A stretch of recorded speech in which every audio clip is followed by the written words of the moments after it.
Capítulo 13. El Congreso de la Asociación General de 1901. Llegado el tiempo de la Asamblea de la Asociación General de 1901, Ellen White acababa de regresar de sus 10 años de exilio en Australia. Aunque el Señor había bendecido abundantemente su obra allí, en el núcleo central de la iglesia en Battle Creek, los problemas no habían dejado de crecer. El día de la inauguración de la Asamblea, el martes 2 de abril, después de la alocución presidencial de G. E. Irwin, se inauguró oficialmente la conferencia. Tan pronto como Irwin le hizo la pregunta ¿qué desearía hacer ahora?, Ellen White pasó al frente y tomó la palabra.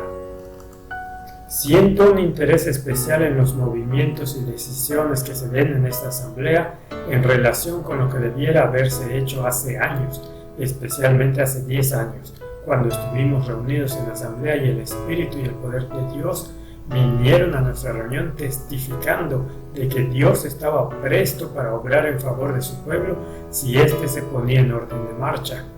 Los hermanos asintieron a la luz que Dios había dado, pero hubo aquellos conectados con nuestras instituciones, especialmente con la oficina de la Review and Herald y con la Asociación General, que introdujeron elementos de incredulidad, de forma que no se actuó de acuerdo con la luz dada. Se asintió a ella, pero no se hizo ningún cambio especial para propiciar esa condición de cosas que permita que el poder de Dios se revele entre nosotros como pueblo. Entonces se me dio luz a propósito de que este pueblo debía permanecer más elevado que cualquier otro en la faz de la tierra, que debía ser un pueblo leal, un pueblo que represente correctamente la verdad. El poder santificador de la verdad revelado en sus vidas tenía que lograr que se distinguieran del mundo. Debían mantenerse en dignidad moral, teniendo una conexión tan estrecha con el cielo que el Señor Dios de Israel pudiera darles un lugar en la tierra.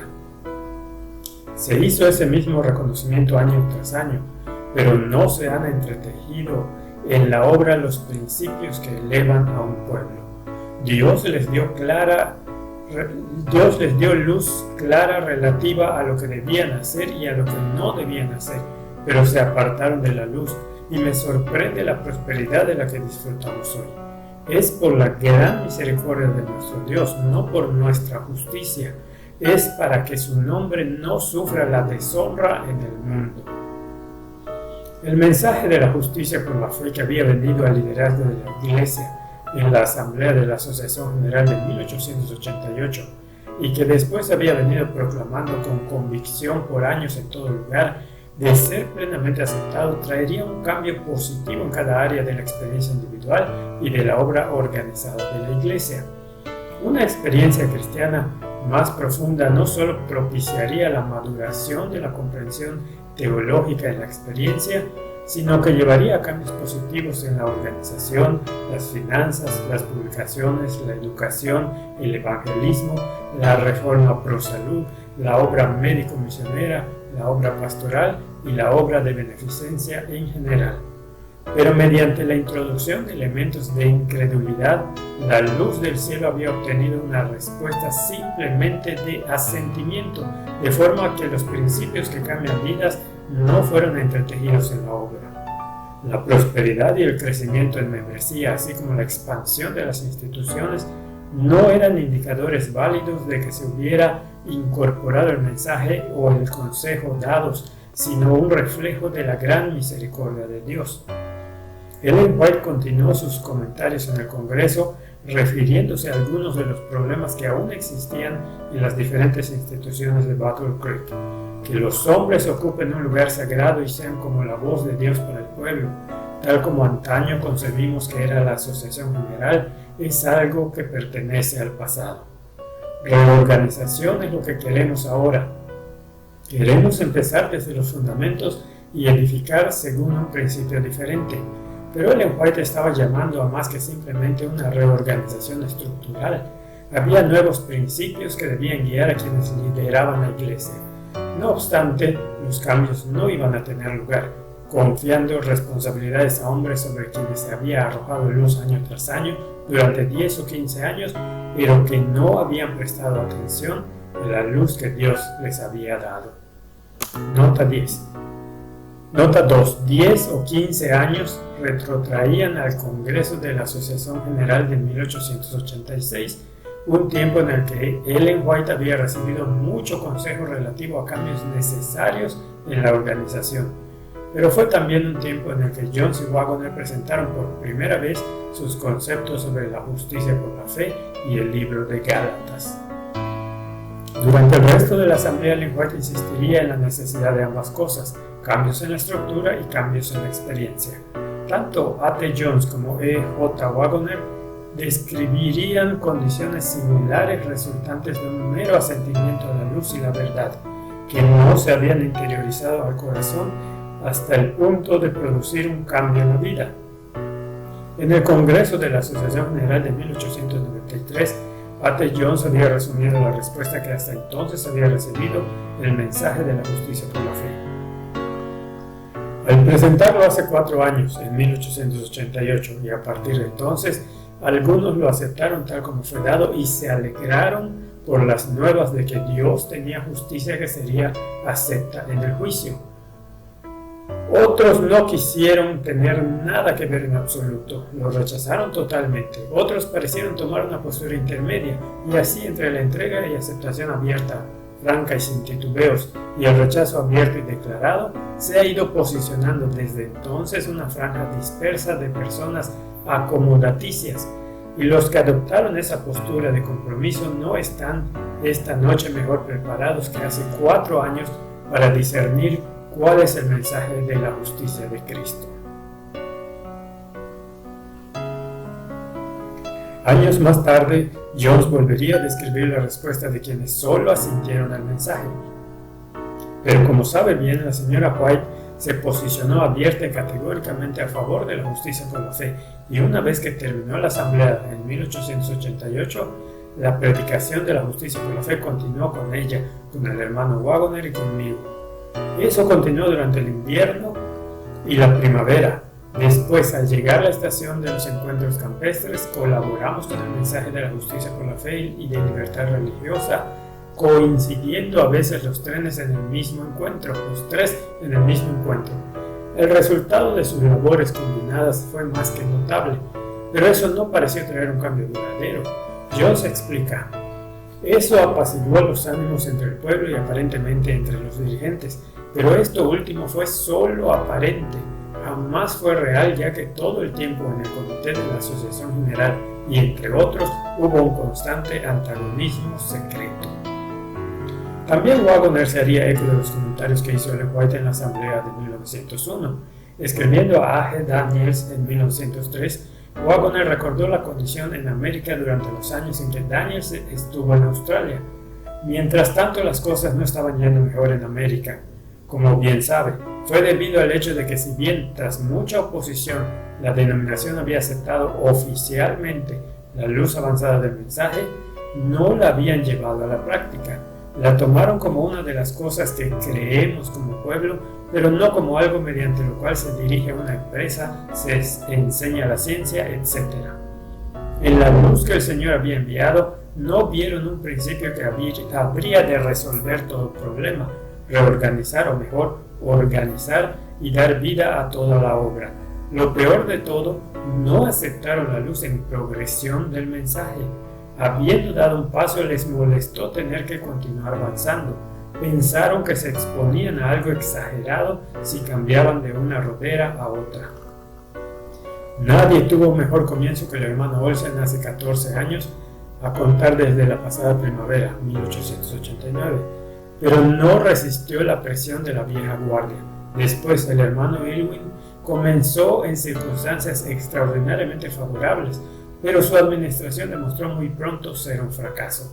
Sería un error pensar que el problema estuvo en el hombre, es decir, que no fueron buenos hombres. Lo cierto es que eran hombres tan buenos y cristianos tan sinceros como el que más. Todo cuanto había en ellos de equivocado, si es que había algo, es su incapacidad para discernir el principio de verdad que podría resolver cualquier problema y solucionar cualquier situación difícil. Y así es como persistió y actuó la vieja levadura. A.G. Daniels, quien sería votado como presidente en la Asamblea de 1901, predicó el sermón de la tarde del domingo 14 de abril. Habló del mensaje de la justicia de Cristo que tenía que llegar al mundo a partir de los adventistas que estaban diseminados por el globo. Ojalá Dios tocara nuestros labios con un carbón encendido de su altar, proclamó Daniels, hasta que esa justicia, la justicia de la que tanto hemos estado hablando durante los últimos 10 o 12 años, avance como lámpara que arde. Pero si bien se había hablado mucho de ese mensaje, Daniels temía que de alguna forma no nos hemos aferrado a él como pudimos o debimos hacer. Temo que haya sido algo demasiado teórico, sin embargo, sé que en él hay bendito poder.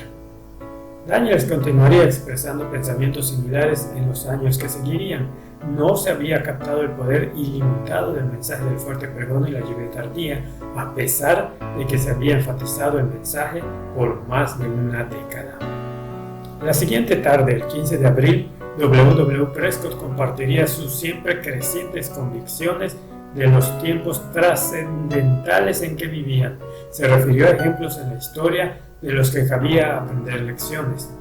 Conocedor de que la historia se repite, Prescott presentó a partir de la luz de la palabra de Dios 3 momentos en que un mismo conjunto de circunstancias llevaron a experiencias similares. Habló del periodo de tiempo inmediatamente precedente al exilio babilónico del pueblo de Dios, del tiempo que precedió a la destrucción de Jerusalén y del tiempo actual, 1901.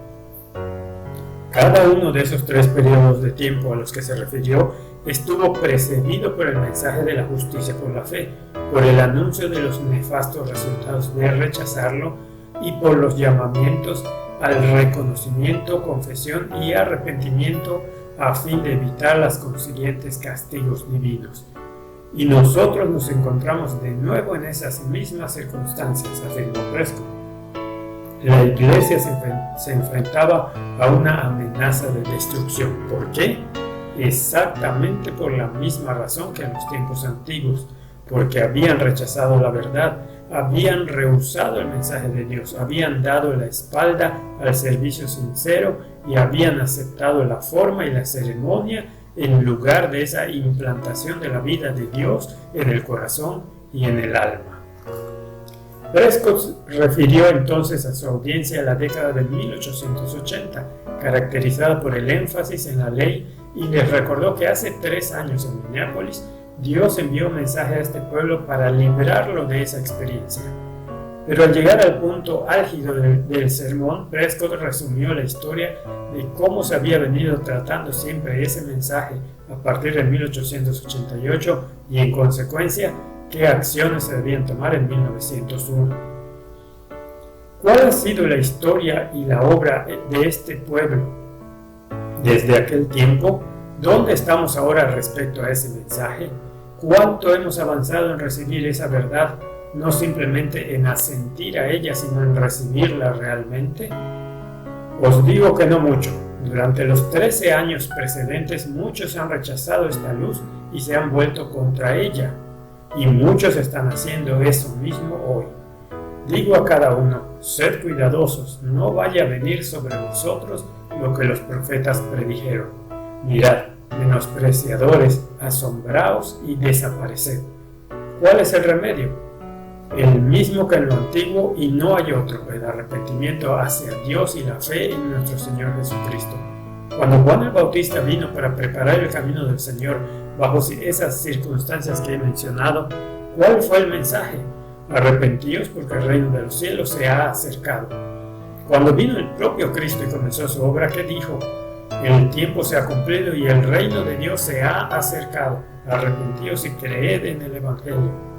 Cuando envió a sus discípulos, los apóstoles, como sus representantes para continuar esa obra después de su ascensión, ¿qué predicaron?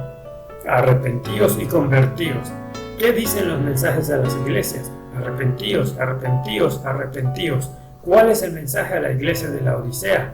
Sé pues celoso y arrepiéntete. Sin embargo, tal como Prescott había observado durante la asamblea que ahora se acercaba a su última semana, no había tenido lugar el arrepentimiento al que Dios llamaba. ¿Estaban siguiendo los pasos de los primeros 2 ejemplos citados en las Escrituras? No he visto y no veo ahora en esta asamblea esa respuesta real al mensaje que Dios nos ha enviado, que pueda propiciar un resultado efectivo en su obra. Estoy dispuesto a afrontar el hecho, pero es un hecho. Afirmo que debiera venir sobre nosotros, los ministros de la palabra de Jesucristo, un espíritu de arrepentimiento como el que muchos de nosotros no hemos conocido por muchos años. En esta asamblea debiera efectuarse una obra de la que todavía no hemos visto señales. He orado vez tras vez pidiendo que Dios la lleve a cabo, pues Él es el único que puede efectuarla. Digo a mis hermanos en el ministerio, tanto como a los demás, si nosotros, el pueblo de Dios, ante este tercer y último emplazamiento frente a esa experiencia que hemos visto en la Escritura, si nosotros salimos de esta asamblea sin un cambio notable y decidido que nos haga diferentes a lo que hemos sido, que Dios se apiade de su pueblo y de su obra.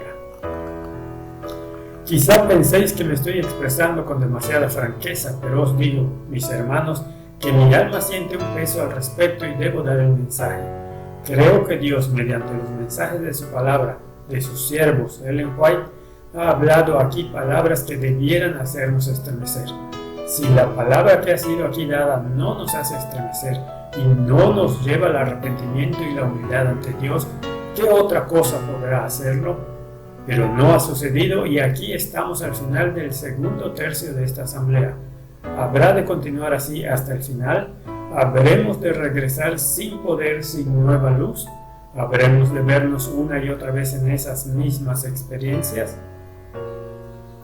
Al acercarse a la conclusión de su sermón, aseguró a sus hermanos en el ministerio que el mensaje era el mismo después de 13 años, la justicia por la fe. Pero no como una teoría, sino como una experiencia que cambia el corazón. Así, los ajustes necesarios en la organización no iban a traer los resultados deseados si es que no incluían un cambio interior. ¿Acaso no correspondía a los pastores tomar la iniciativa? El mensaje es así de simple. El justo vivirá por la fe. Tal es ahora el mensaje. Ese es el mensaje que vino a este pueblo hace 13 años y se lo ha resistido todo el tiempo como si no fuera el mensaje. Pero es el mensaje.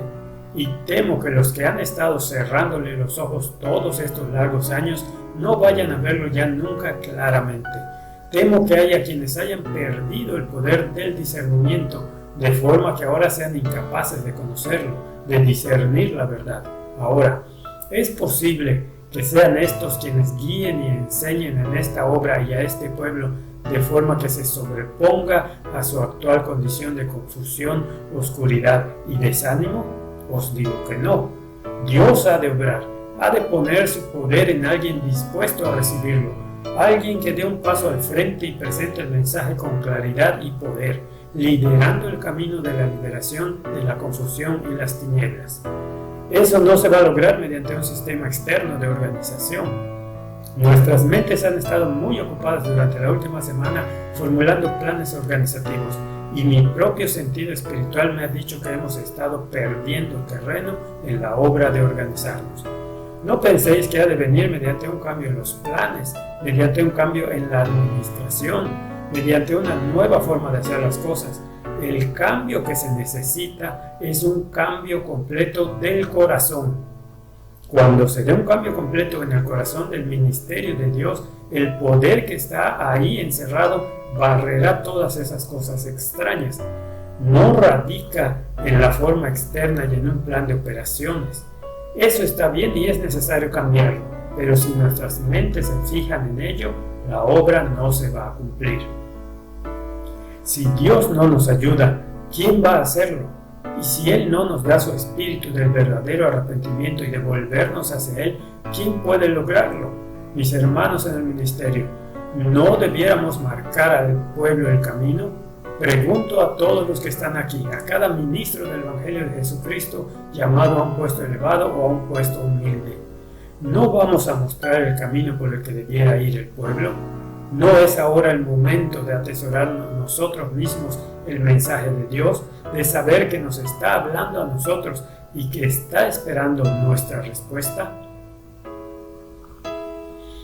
preciso destacar la preocupación de Prescott por la implementación de cambios en la organización externa en ausencia de un cambio en el corazón. Si bien los cambios organizativos iban a ser positivos para la Iglesia en los años que seguirían, nunca podían ser la respuesta a las condiciones subyacentes que estaban impidiendo el cumplimiento de las promesas de Dios. El Congreso de la Asociación General de 1901 terminó una semana después, el 23 de abril, y terminó con grandes cambios organizativos, al menos desde el punto de vista estructural. Ellen White, quien había temido mucho por el futuro de la Asamblea, declaró el último día que jamás en mi vida había estado tan asombrada ante el giro que han dado las cosas en este encuentro. Esta no es nuestra obra, es la obra de Dios. ¿Cómo pudo suceder? Dios envió sus ángeles para darles mentes rectas y sosegadas. Estuvieron entre nosotros para obrar las obras de Dios, para contener los poderes de las tinieblas, para que no fuera obstaculizada la obra que Dios había dispuesto que se hiciera. Si bien la Asamblea de la Asociación General de 1901 terminó con una nota de victoria, pronto se iba a ver que los cambios que Ellen White estaba realmente esperando, y de hecho todo el cielo, no se habían producido. Nota 12. Tal como sucedió en las asambleas de 1889 y 1891, en las que Ellen White estuvo presente, en la asamblea de la asociación de 1901 es posible citar y esgrimir declaraciones que den la impresión de victoria y éxito completos, al tiempo que se niega toda derrota o fracaso que pueda haber traído resultados negativos duraderos.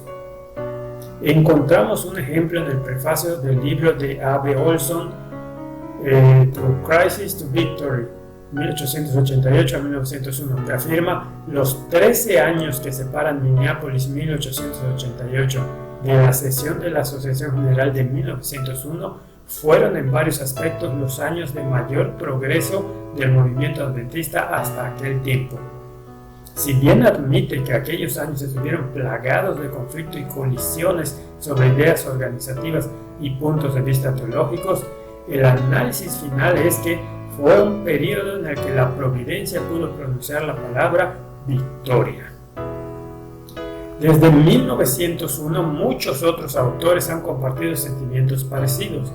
No obstante, no es necesaria ninguna otra evidencia aparte del calendario que cuelga en nuestra pared para demostrar la falacia de esa teoría tan repetida. Si el Congreso de 1901 hubiera señalado la victoria que tantos propugnan, habiéndose revertido en él los resultados negativos de la Asamblea de Minneapolis e inaugurando una era en la que se aceptaría plenamente la justicia por la fe, ¿no habría regresado Cristo hace ya muchos años? Es con el propósito de responder a esas preguntas por lo que analizaremos en mayor profundidad los eventos ocurridos poco tiempo después de la Asamblea de 1901.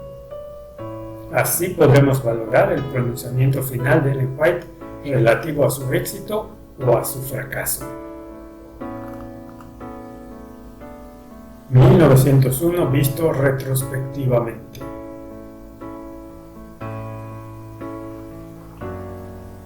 En diciembre de 1901, Ellen White aportó un indicio de que no todo estaba bien, incluso tras los cambios hechos en el Congreso de la Asociación General. Escribiendo a P.T. Magan durante sus esfuerzos tempranos por establecer el colegio de Battle Creek en Berrien Springs, Michigan, le recordó que en medio de sus esfuerzos la mano de la providencia está preservando la maquinaria, y es solo cuando su mano empiece a mover la rueda cuando todas las cosas comenzarán a funcionar. No obstante, cuando Ellen White analizó el pasado, dejó claro que Dios no era culpable de que la rueda del progreso estuviera detenida. Su pueblo va muy atrasado. Bajo la planificación divina, los agentes humanos pueden recuperar algo de lo que se perdió debido a que los que tuvieron gran luz no manifestaron una piedad correspondiente, santificación ni celo en llevar a cabo los planes que Dios especifica. Han perdido para su propio perjuicio lo que podrían haber ganado en el avance de la verdad si hubieran llevado a cabo los planes y la voluntad de Dios. No hay forma en que el hombre pueda establecer un puente sobre el abismo creado por quienes no han estado siguiendo al dirigente divino. Podemos tener que permanecer muchos años más aquí en este mundo debido a la insubordinación, tal como sucedió a los hijos de Israel. Pero por causa de Cristo, su pueblo no debiera añadir pecado sobre pecado, acusando a Dios de las consecuencias de su propio curso de acción equivocado. Isaías 31. Ay de los hijos que se apartan, dice Jehová, para tomar consejo y no de mí, para cobijarse con cubierta y no de mi espíritu, añadiendo pecado a pecado. Ese curso de acción equivocado e insubordinación incluían mucho más que simplemente lo que había tenido lugar en la obra educativa en Battle Creek y que Magan y otros estaban ahora intentando remediar.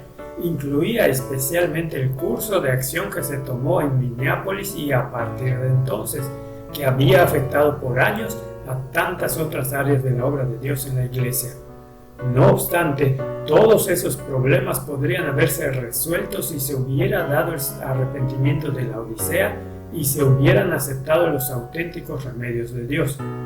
Escribiendo al nuevo comité de la Asociación General y al Consejo Médico Misionero el verano siguiente, Ellen White expresó esos mismos pensamientos en el contexto del Congreso de la Asociación General de 1901.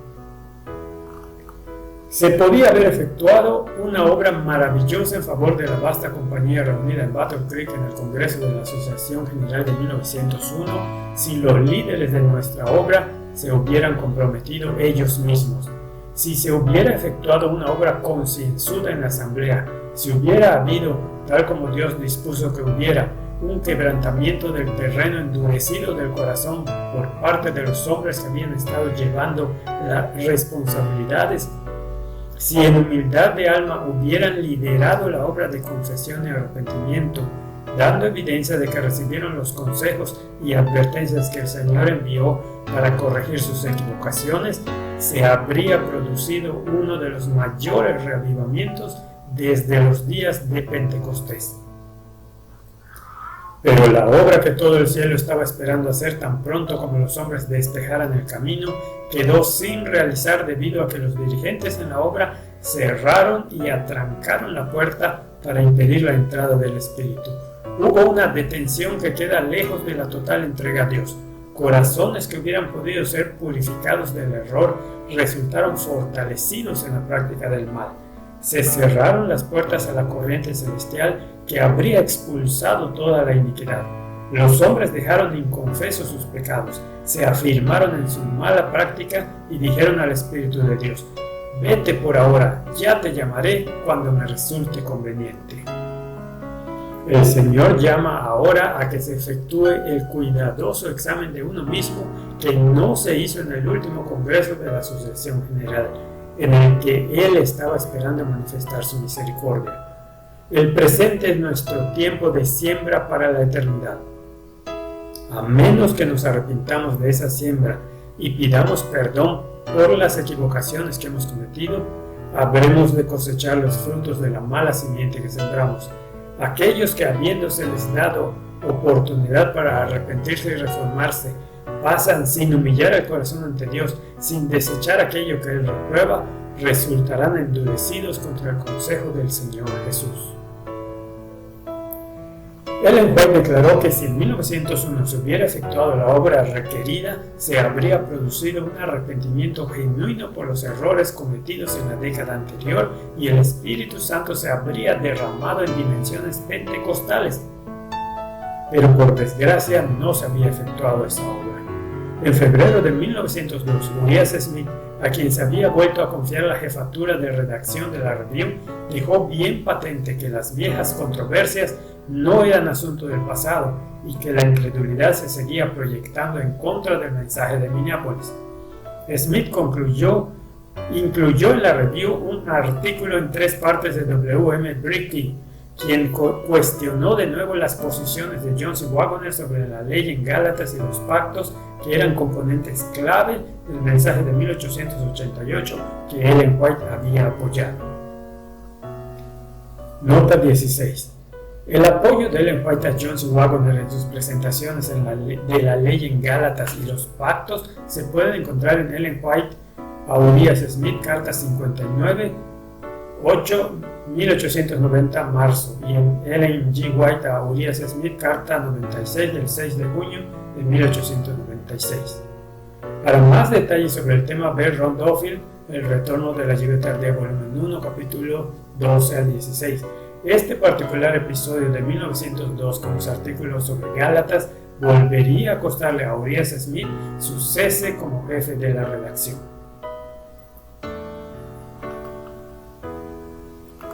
A.G. Daniels, presidente de la Asociación General, manifestó a W.C. White que los artículos eran tan deficientes y deshonestos como podía ser un artículo y que constituían un ataque abierto y perverso al mensaje de la justicia por la fe que se presentó en Minneapolis. No comprendía cómo Smith podía proclamar su confianza inquebrantable en el espíritu de profecía y rechazar el mensaje de Minneapolis al mismo tiempo.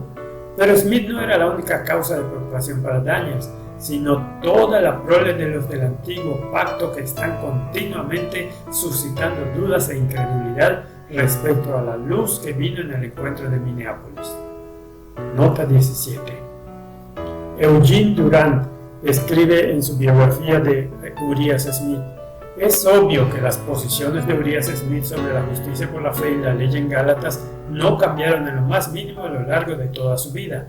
Su promesa a Ellen White, expresada con lágrimas en 1891, resultó ser más de lo que era capaz de cumplir. Sin embargo, no abandonó la feligresía de la Iglesia tal como hicieron John C. Waggoner, sino que permaneció como alguien en la posición leal en ese punto.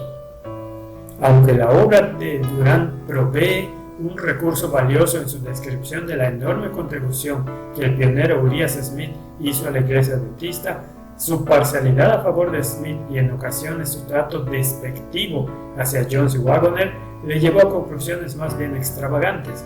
Sin pretender poner en cuestión el destino eterno de Urias Smith, la idea de que uno puede ejercer una posición leal al mensaje del fuerte pregón y que eso no dé lugar a consecuencias permanentes nos ha dejado como pueblo en la incapacidad para reconocer los errores del pasado y cegados a la causa de la prolongada demora en la venida de Cristo. Ellen White respondería finalmente a la amenazante controversia de noviembre de 1902. Años antes había presentado a Smith consejo procedente del cielo, informándole de que la falta de voluntad en aceptar que la ley en Gálatas se refería a la ley moral estuvo en la base de la oposición al mensaje tal como lo presentaron Jones y Waggoner. Esa acción había permitido a Satanás tener éxito en anular el poder de la lluvia tardía que los habría capacitado para compartir con el mundo el mensaje del fuerte pregón. Y la propia luz del mensaje del fuerte pregón había sido resistida por muchos de los hermanos, entre los que Smith tuvo un importante protagonismo. No era ese el momento para reavivar antiguas controversias y convertirlas en una cuestión probatoria de pertenencia a la membresía de iglesia, especialmente en relación con un asunto que había obstaculizado ya al Espíritu Santo y demorado el retorno del Señor. Ellen White advirtió fervientemente a los hermanos de esta forma: nunca se debiera presentar como verdad probatoria lo que Dios no ha dispuesto que lo sea, tal como el tema de la ley en Gálatas. Se le ha instruido acerca de que la terrible experiencia de la Asamblea de la Asociación General de Minneapolis es uno de los capítulos más tristes en la historia de los creyentes en la verdad presente. Un mes después, Ellen White seguía perdiendo el sueño en la noche al llamársele la atención sobre la condición del pueblo de Dios, tanto pastores como laicos. En un manuscrito extenso dirigido a los que estaban dedicados al ministerio, Ellen White declaró que toda iglesia de nuestro territorio estaba en necesidad de confesión, arrepentimiento y conversión. A menos que eso sucediera rápidamente, los engaños de los últimos días los sobrecogerían y la luz se percibiría pronto como tinieblas y las tinieblas como luz. Dios llama a un arrepentimiento sin demora. Muchos han frivolizado por tanto tiempo con la salvación que su colirio espiritual ha disminuido y son incapaces de distinguir entre la luz y las tinieblas. Cristo sufre la humillación en su pueblo. Desaparece el primer amor. La fe es débil. Hay necesidad de una transformación profunda. El vestido de bodas no es la justicia propia. Nuestro tremendo peligro es el fracaso en seguir la clara luz de la verdad. El mensaje a la iglesia de la Odisea revela nuestra condición como pueblo. Prestad oído a ese mensaje. Se cita Apocalipsis 3, 14 al 18. ¡Qué descripción! ¿Cuántos son los que se encuentran en esa terrible condición? Suplico fervientemente a todo pastor que estudie con diligencia el capítulo 3 de Apocalipsis, ya que en él se presenta la condición existente en los últimos días. Estudiar cuidadosamente cada versículo de ese capítulo, ya que Jesús os está hablando mediante esas palabras. Si hay un pueblo que se encuentre representado en el mensaje a la Odisea, es el pueblo que ha tenido gran luz, la revelación de las escrituras que han recibido los adventistas del séptimo día. En lugar de exaltar el yo al manifestar orgullo, confianza propia e importancia propia, en lugar de revelar debilidad personal de carácter al seguir siendo orgulloso, jactancioso e inconverso, el pueblo de Dios debiera reconocer su necesidad de las gracias del Espíritu de verdad y justicia. 2 años más tarde se publicaron en la Review Herald porciones de ese manuscrito, en el 15 de diciembre de 1904. Continuar en el estado laodicense sin querer arrepentirse no significaba solamente un perjuicio para la membresía de la Iglesia Adventista del Séptimo Día, sino una humillación para Cristo. Una condición como esa no podía más que continuar prolongando la gran controversia con Satanás, con todas sus acusaciones contra el gobierno de Dios. En una de las declaraciones más desgarradoras escritas por Ellen White respecto a los sentimientos de Jesús por nuestra persistente condición laodicense, afirmó con crudeza: el chasco de Cristo es indescriptible. Aunque Ellen White tenía un intenso deseo de ver a la iglesia caminando en la luz como Cristo es la luz, y oró de la forma más ferviente por los hermanos a tal fin, no dejó de reconocer que la luz que Dios me ha dado no es favorable a nuestros pastores o a nuestras iglesias. Tales actitudes respecto a la obra que Dios le había encomendado revelaron que en el Congreso de 1901 no se habían dado los cambios requeridos. Ahora manifestaba no tener deseo de asistir a la siguiente asamblea de la Asociación General prevista para marzo de 1903. Mis hermanos, siento una gran pena de corazón. No volveré a comparecer de nuevo ante vosotros en nuestras asambleas generales a menos que el Espíritu de Dios me impresione a hacer tal cosa. El último congreso de la Asociación General al que asistí en 1901 os dio toda la evidencia que jamás vais a tener en cualquier encuentro que se pueda convocar. Si esa asamblea no os convenció de que Dios está obrando mediante su Espíritu Santo a través de su sierva humilde, es porque el candelero ha sido retirado de su lugar. Tras la última asamblea de la Asociación General, esperé que hubiera un cambio en el corazón, pero durante ese encuentro no se realizó la obra requerida para que pudiera venir el poder de Dios, ni se ha realizado con posterioridad. Dios está llamando a la puerta del corazón, pero hasta ahora no se le ha abierto para que entre y tome plena posesión del templo del alma. En consecuencia, 2 años después del Congreso de la Asociación General de 1901, la obra que debió efectuarse en los corazones estaba aún pendiente de realizarse, debido primariamente a la reticencia a prestar oído al consejo del testigo fiel que llamaba al arrepentimiento a través de sus testimonios. 2 semanas después, el 5 de enero, Ellen White fue de nuevo impresionada a reconocer la enormidad de tales condiciones, esta vez mediante un sueño que tuvo mientras estaba escribiendo sobre la reforma frustrada, posteriormente a la asamblea de la Asociación General de 1901. En una ocasión estaba escribiendo hacia el mediodía acerca de la obra que debió haberse efectuado en el último Congreso de la Asociación General si los hombres en puestos de responsabilidad hubieran seguido la voluntad y los caminos de Dios. Aquellos que tuvieron gran luz no han caminado en ella. No se humillaron ante el Señor tal como debieron hacerlo y no se impartió el Espíritu Santo. Habiendo escrito hasta este punto, perdí la conciencia y me pareció estar contemplando una escena en Battle Creek. Estábamos reunidos en el auditorio del tabernáculo. Se elevó una oración, se cantó un himno y se oró de nuevo. Se hicieron súplicas fervientes a Dios. La reunión estuvo marcada por la presencia del Espíritu Santo. La obra avanzó en profundidad y algunos de los presentes lloraban en voz alta. Uno se levantó desde su posición postrada y dijo que en el pasado no había estado unido con algunos otros y que no había sentido amor hacia ellos, pero que ahora se veía tal como era. Repitió con gran solemnidad el mensaje a la Odisea. Tú dices, yo soy rico, me he enriquecido y de nada tengo necesidad. Esa es exactamente la forma en que me sentía en mi autosuficiencia, dijo. Pero no sabes que eres desventurado, miserable, pobre, ciego y estás desnudo. Ahora veo que esa es mi condición. Se me han abierto los ojos, mi espíritu ha sido duro e injusto. Me creí recto, pero mi corazón está quebrantado y veo mi necesidad del precioso consejo de aquel que me ha estado buscando sin cesar. Cuán llenas de gracia, compasión y amor están las palabras. Te aconsejo que compres de mí oro refinado en el fuego para que seas rico y vestiduras blancas para vestirte, para que no se descubra la vergüenza de tu desnudez y unge tus ojos con colirio para que veas. El predicador se dirigió a los que habían estado orando y dijo, tenemos algo que hacer, debemos confesar nuestros pecados y humillar nuestros corazones ante Dios.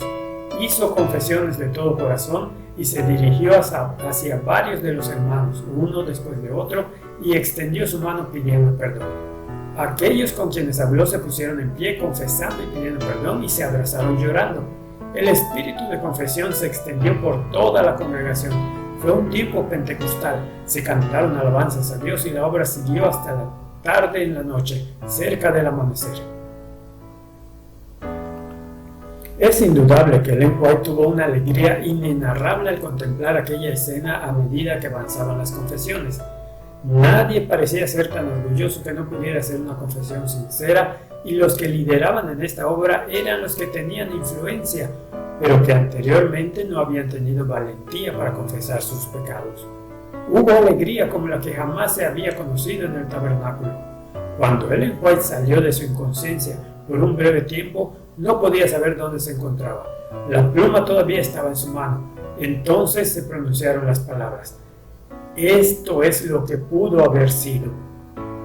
Todo esto quería hacer el Señor por su pueblo. Todo el cielo esperaba manifestar su clemencia. Ellen White pensó en dónde podríamos estar si se hubiera hecho una obra cabal en la última asamblea de la Asociación General en 1901 y se cernieron sobre mí la agonía y el chasco al comprender que lo que había presenciado no era una realidad.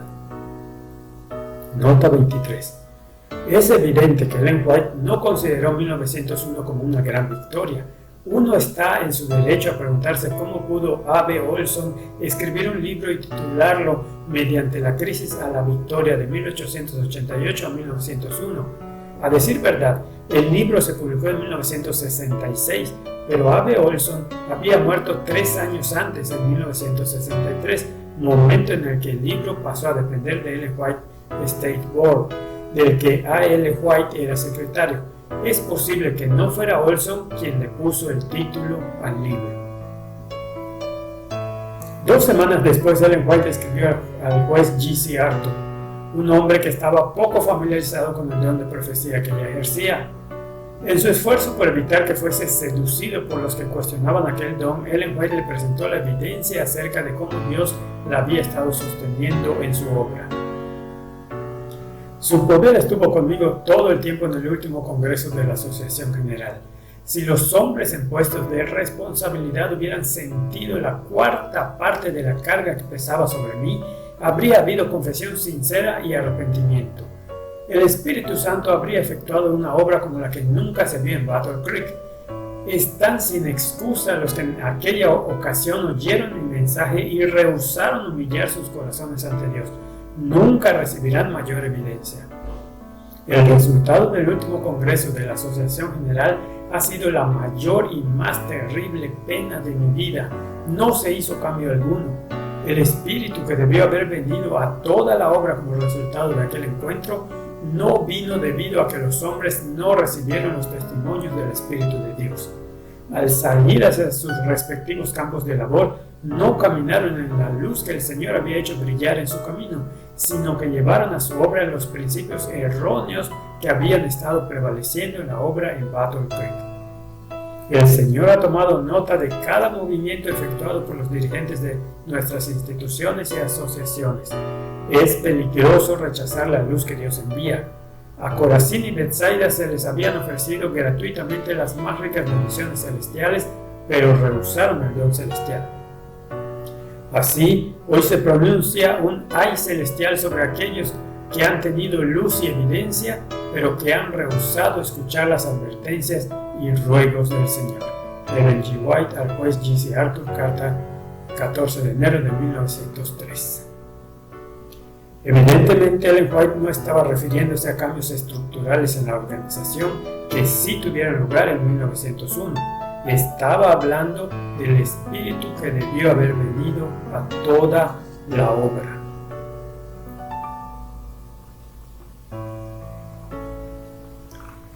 El 18 de febrero de 1902, el edificio principal del sanatorio de Battle Creek del hospital ardió devastado por el fuego.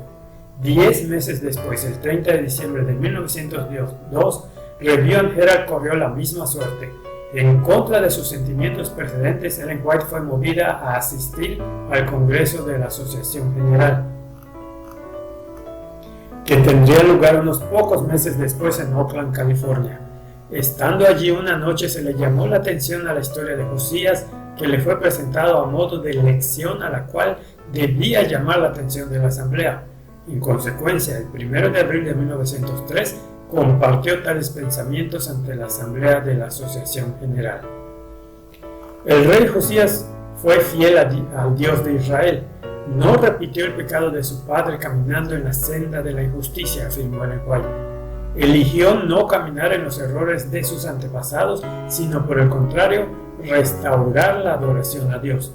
Cuando Josías encontró el libro de la ley, Deuteronomio, y leyó por vez primera las bendiciones y las maldiciones, rasgó sus vestiduras, comprendiendo que Israel había andado por siglos contrariamente a los mandamientos de Dios.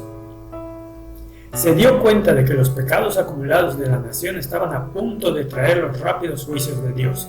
A medida que Ellen White continuaba compartiendo aquella historia con los reunidos en la asamblea, trazó paralelismos con el adventismo de sus días.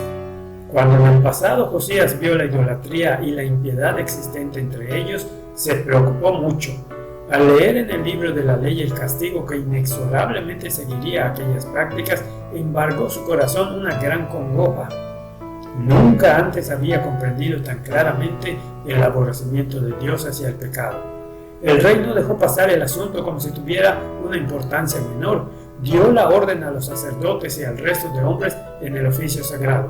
Id y preguntad a Jehová por mí, por el pueblo y por todo Judá acerca de las palabras de este libro que se ha hallado, ya que es grande la ira de Jehová que se ha encendido contra nosotros, por cuanto nuestros padres no escucharon las palabras de este libro y no han obrado conforme a todo lo que en él está escrito. Josías no dijo, no sabía nada sobre ese libro, se trata de preceptos anticuados, los tiempos han cambiado. Señaló a hombres para investigar el asunto, los cuales acudieron a Hulda, la profetisa. Dios está observando hoy a su pueblo. Cuando Él barre nuestro sanatorio y nuestra casa publicadora, debiéramos investigar lo que quiere decirnos. No sigamos como si no hubiera nada equivocado. El rey Josías rasgó sus vestiduras y rasgó su corazón. Lloró y se lamentó por no haber dispuesto del libro de la ley y por desconocer los castigos que amenazaban. Dios quiere que recuperemos la sensatez, quiere que recapacitemos en el significado de las calamidades que nos han sobrecogido, a fin de que no sigamos en las pisadas de Israel y digamos, templo de Jehová, templo de Jehová, templo de Jehová es este. Sermón dado el 30 de marzo de 1903. Ellen White continuó aplicando el siguiente consejo a la obra que debió haberse realizado en la asamblea precedente de la Asociación General de 1901 y que seguía pendiente de realización. Se necesita una reforma en cada una de nuestras instituciones. Tal es el mensaje que llevé al Congreso de la Asociación General como palabra del Señor. En aquella asamblea llevé una pesada carga y la he venido llevando desde entonces. En aquel Congreso no ganamos la victoria que pudimos haber ganado. ¿Por qué? Porque muy pocos siguieron el curso de acción de Josías. Hubo en la asamblea quienes no vieron la obra que era necesario hacer. Si hubieran confesado sus pecados, si hubieran hecho un cambio, si se hubieran colocado en terreno ventajoso, el poder de Dios habría venido a la reunión y hubiéramos podido tener un tiempo pentecostal. El Señor me ha mostrado lo que pudo haber sido si se hubiera efectuado la obra requerida. En la noche me encontré en una reunión en la que el hermano confesaba al hermano. Los presentes se abrazaron e hicieron confesiones emotivas. Se revelaron el Espíritu y el poder de Dios. Nadie parecía ser demasiado orgulloso como para inclinarse ante Dios en humildad y contrición. Los que lideraban en esa obra eran los que con anterioridad no habían tenido la valentía para confesar sus pecados. Eso pudo haber sucedido. El Señor estaba deseando hacer todo eso por su pueblo. Todo el cielo estaba deseoso de manifestar clemencia. Poco tiempo después que el fuego hubiera destruido la oficina de la Review General, se publicó en la Review un artículo de Ellen White en el que se afirmaba claramente que la destrucción por el fuego del sanatorio y de la oficina de la Review era una visitación de Dios causada por la desviación persistente de sus caminos y por el fracaso en actuar según la advertencia e instrucción que se había dado por muchos años mediante el espíritu de profecía. Ellen White suplicó a los de Battle Creek que habían resistido la luz y la evidencia, rehusando prestar oído a las advertencias de Dios, que vieran en la destrucción de la sede de la Review Herald un llamado de Dios hacia ellos a fin de que se volvieran a Él con un corazón plenamente dispuesto. Sin embargo, poco tiempo después del Congreso de la Asociación General de 1903, en una reunión de los accionistas de la Review Herald, se reiteró ante una audiencia pública la declaración de que aquellos incendios no eran juicios de Dios. Al poco tiempo de la citada reunión, W. Prescott se dirigió a una gran audiencia en un encuentro en el tabernáculo de Battle Creek el 9 de mayo. Llevó la atención de aquella audiencia adventista al libro de Jeremías, tratando de la experiencia relacionada con la destrucción y derrocamiento de Jerusalén, en la esperanza de que podamos comprender correctamente la causa real de esa destrucción y de la cautividad del pueblo. Cuando Prescott alcanzó el punto central de su mensaje, recordó a sus oyentes el trato de Dios con su pueblo desde la asamblea de Minneapolis. Los que están familiarizados con las circunstancias de nuestra obra e instituciones aquí, especialmente en los últimos 10 o 15 años, no necesitan que se les recuerden las muchas palabras de advertencia e instrucción que el Señor nos ha enviado mediante su portavoz escogida, hasta que ha caído sobre nosotros el juicio de Dios por nuestro fallo en obedecer, y es totalmente inútil, o peor que inútil, que procuremos esconder tal cosa de nuestros propios ojos o de los ojos del mundo. Aquello que pudimos haber evitado dando oído a las palabras de instrucción ha venido ahora a resultar para nosotros una calamidad pública, y a pesar de todo ello se siguen levantando voces afirmando que no se trata de un juicio sobre nosotros. Para quienes temen a Dios es ahora tiempo de responder a su instrucción, advertencia y consejo. Creo que es tiempo para que el pueblo de Dios se levante y responda que cree en el Señor su Dios, incluso cuando lo visita con sus juicios. Creo que es tiempo de que este pueblo y esta iglesia, de una forma pública y abierta, tome posición en respuesta a esas palabras de instrucción y advertencia y reconozca ante Dios y el mundo que el Señor nos ha visitado con sus juicios y que nosotros nos arrepentimos y nos volvemos a Él. Las actitudes y acciones de quienes habían rechazado el mensaje de Minneapolis en la década precedente habían tenido un efecto debilitante en el éxito de la iglesia, prácticamente en cada una de sus capacidades. El peor mal había resultado de su desprecio hacia el consejo enviado del cielo, que afectó a cada aspecto de la vida y responsabilidad eclesiástica debido a la creciente incredulidad en el espíritu de profecía tras la rebelión de Minneapolis. Una cosa era cierta: aunque en el Congreso de la Asociación General de 1901 se habían realizado grandes cambios en la estructura organizativa, cambios que perduran hasta el día de hoy, no tuvo lugar la experiencia del arrepentimiento de la Odisea y la lluvia tardía. Hacia 1903 amenazaban a la Iglesia toda clase de desafíos. Desgraciadamente, los dos mensajeros de Minneapolis, Jones y Wagoner, saldrían pronto de la Iglesia, en gran parte debido a la constante oposición a la que hubieron de hacer frente desde 1886. Tristemente, ambos habían sido captados por el disidente Kellogg. Hacia 1899, Wagoner había aceptado ideas panteístas de Kellogg y Jones se había adherido a este en su rebelión contra la Iglesia organizada hacia 1905.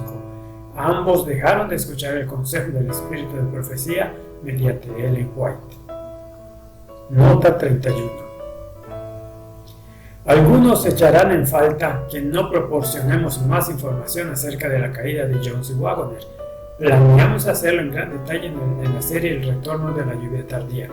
No obstante, para el propósito general de este libro, los fracasos de Jones y Wagoner no alteran el llamado al arrepentimiento dirigido hoy a nosotros, a la Odisea.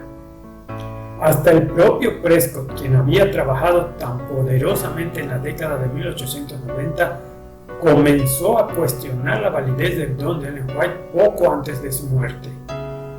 Ellen White pasaría al descanso en 1915 sin poder vivir para ver la segunda venida que por tanto tiempo había esperado, y en lugar de ello, viendo cómo se había malogrado y finalmente retirado la lluvia tardía.